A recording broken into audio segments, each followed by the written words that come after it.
My father, Robert Harold Schmidt, was born January 17, 1946, at St. Joseph Hospital in Mount Clemens, Michigan.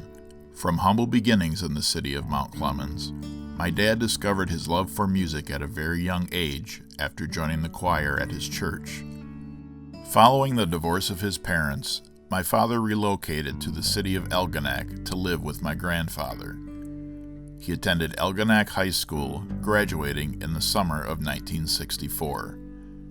Unfortunately, there is no record of this in any of his yearbooks, as the only one still in existence contains this person in his place, which definitely isn't my father.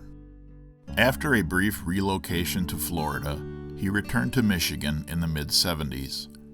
Upon a visit to a podiatrist, he met my mother, who worked as an assistant at the office. A few months later, they were married. A few years later is where I came into the picture. It was during this time that my father's love for music was reawakened. This eventually led to him growing his hair out and forming his own rock band in the late 70s, in which he was the lead singer. After much deliberation, the band decided upon the name Ironwood. They cut a demo, which was recently rediscovered on an old cassette after years of having thought lost forever. Following several years of playing in bars and local clubs, the band decided to call it quits. And while no video footage of their heyday exists, they did occasionally reform to play at family weddings throughout the years.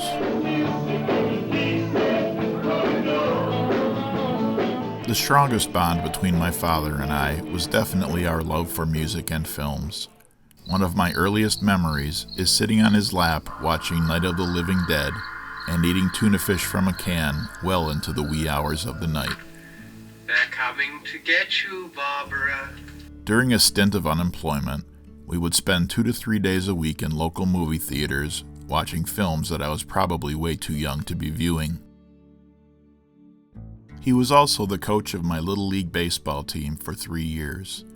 He played the role to a T, arguing with many an umpire in his time and getting ejected from several games in the process. In the late 80s, he also took me to my first concert, Poison, at the Palace of Auburn Hills.